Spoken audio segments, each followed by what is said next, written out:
Welcome to Investors Hangout, the fortnightly interaction that helps you learn and understand issues related with savings and investments. Today's Investors Hangout is brought to you by Aditya Birla Sun Life Mutual Funds and Value Research. With me is the CEO of Value Research, Dhirendra Kumar. Dhiren, welcome. Thank you. I'm coming to a lot that's been written in the newspapers during these days, and that is putting a question mark actually on the credit worthiness of many top-rated bond issuers. I believe that many debt mutual funds have also invested in them. Could you kind of clarify and throw some light on the entire issue? Yeah. Recent events have, recent events in the corporate world have caused a great deal of anxiety among fixed income fund investors, the debt fund investors. First came, the debt fund invest in bonds, debentures, and they invest in debentures of various kind. The first level is, the money market instruments issued by Government of India, T-bills. Then comes, money market instruments of corporate India, securities which will expire, commercial papers, certificate of deposits. They're high quality. The likelihood of getting your principal and interest on time is unquestionable. They are all graded in terms of, the quality. The pointer is, or the scale of quality is the credit rating. Highest credit rating, lower credit rating. Lower the credit rating, higher the return, higher the yield. So there have been, 5-6 instances where, first there were the Z promoters, mutual fund. They invested in their fixed income fund money against the collateral of Z promoters of their prominent companies. And one day the Z stock price went down. So, if your collateral goes down by 26% in a day, there was a panic in the market. Okay. Everybody was apprehensive. And now it has recovered and life is good and everything looked fine. But that was a time when everybody got extremely anxious that any fund which has that exposure. No, actually, even before this, it started with IL&FS crisis. Yes. One of the instruments defaulted and many funds had that instrument. That was actually a nightmare. That was an accident. And some funds lost money. Some funds lost money to the tune of 2-3%, 4%. One liquid fund, a very small liquid fund, lost 5% of its value. Okay. And that is something which investors are not used to. But apart from that, all the recent events are credit issues. The thing which we have seen with DHFL, the thing with what we have seen with Z promoters mortgaging their equity holding, or Reliance ADAG Group's exposure. I don't think these are as alarming. And even if it is alarming, I think investors have to understand that what is going to be the relative impact, the design of mutual fund, that if there is 100 rupee in a mutual fund, this is invested into across all kind of instruments. One is that in a particular fund company, it will be spread across many funds. Then it will be 1%, 2% of the total money, which means that even if these defaults happen, it is unlikely to be a complete blow up. The real thing to be, the basic benefit of mutual fund that you diversify your risk, and you are diversifying it here. It will, even if a blow up happens, it is unlikely to be a big decline because all your money will not go down the drain. Maybe 2-month return you have to compromise with.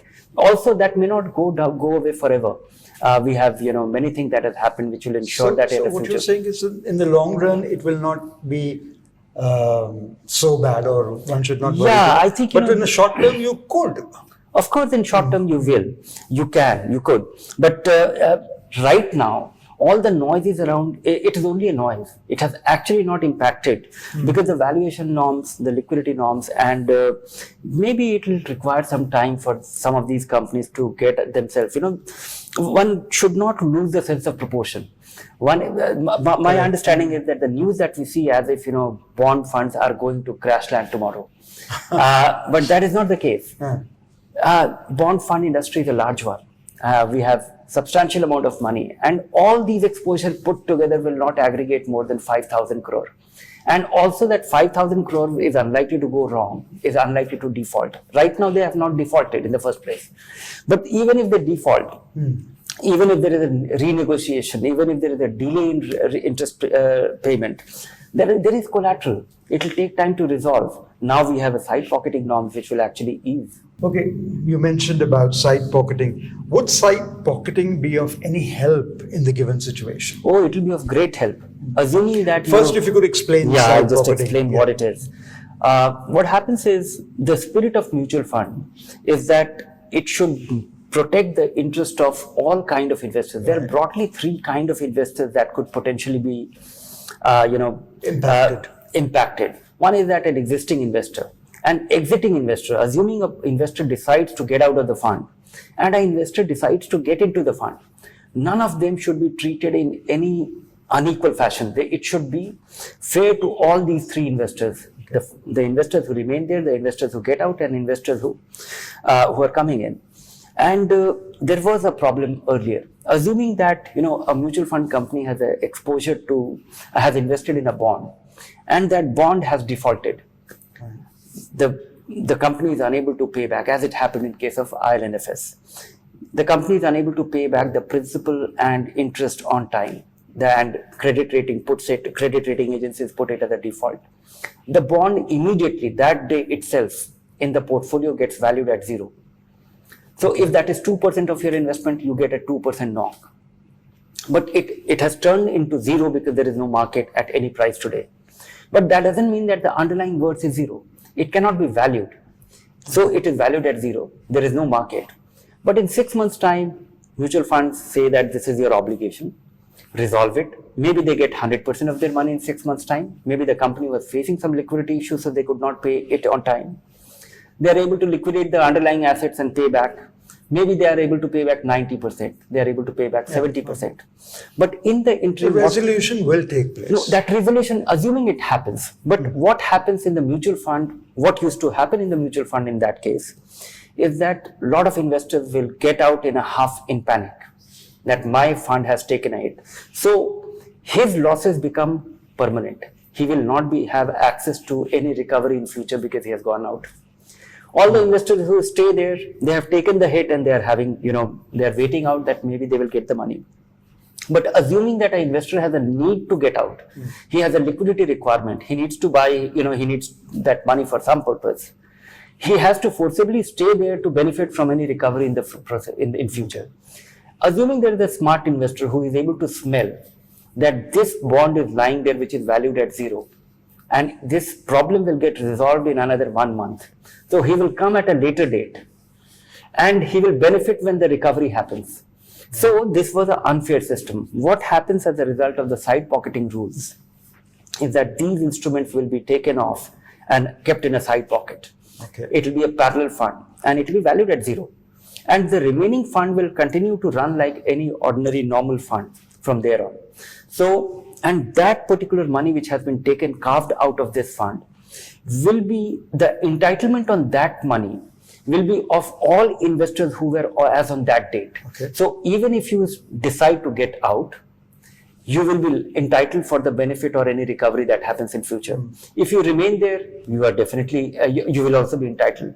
If a new investor comes, he will not have access to that money. Side pocket money. Okay. So the side pocketing rules actually bring in a great deal of, they will soothe the nerves, because all the losses which look temporary but may not be permanent, or there will be possibility of a recovery, it will not shortchange those many investors. So in the given scenario, what is your take on the debt funds versus the bank deposit? What do you have to say about that? No, one is that, Which is superior? No, it is not a matter of superiority. In India, things are a little distorted. A good amount of deposit is in public sector banks, and that carries a perceived sovereign guarantee. Right. Government of India doesn't let a bank fail, so your deposits are safe. As compared to that apart, I think there is a psychological problem. When most Indians are fixed income investors, and historically so. And if you look at the retail individual investors' money, or even institutional investors' money in the deposits, you are assured of, there is a difference between assured return and likely return. So even if you are likely to get higher return, but it is not assured, people have all this anxiety. So bond funds really have this challenge that if you have to buy a bond fund, you'll ask me a question, how much will I get? Answer is, I don't know. When you go and make a deposit, but on all other dimensions, your ability to earn higher return, your ability, your liquidity, and superior tax efficiency. You hold your bond funds for superior liquidity. You put your money in liquid fund, take it out after 2 days, take it out next day, no problem. If you hold your bond for 3 years, the tax efficiency, your ability to convert your interest income into capital gains is hugely advantageous. So on those counts, there is no doubt that bond funds are good. But the kind of noise that we see around all these accidents or one of these events, I don't think investors should be alarmed by these. Okay. You should be careful. You should know. And I think investors can also reduce their risk by keeping away from few things. One is that if you're in the appropriate kind of fund, your short-term money, if you're invested in liquid fund, if you're not invested in credit fund, or don't try and maximize return from the fixed income fund. The difference between and fixed income fund, you will actually run a greater risk trying to maximize your return, because the difference of 7.5% or 8% is where the risk lies. A fund which is giving you the highest possible return in a relatively dull category as a bond fund must be assuming higher risk. So be wary of highest return. That's one. Be in the appropriate kind of fund. So investors will be able to reduce their risk.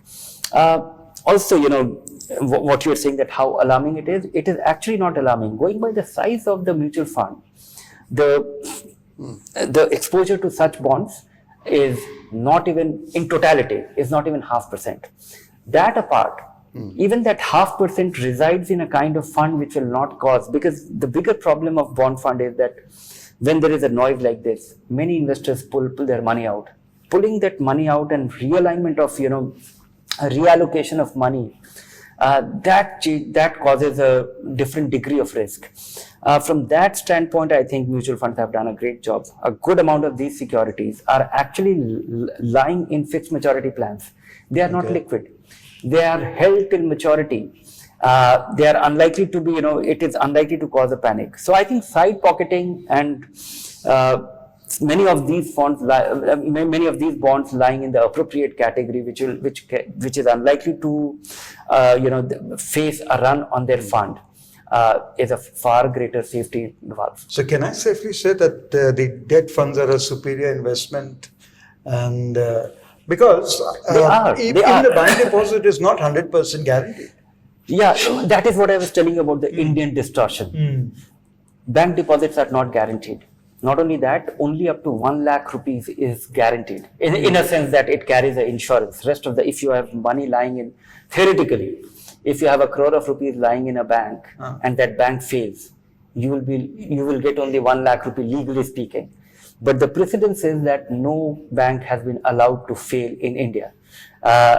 So there is an implicit government ensures that. One is that good part of the banking industry is government owned or government run, and even the government has not let. Of course, there has been 1 or 2 offbeat.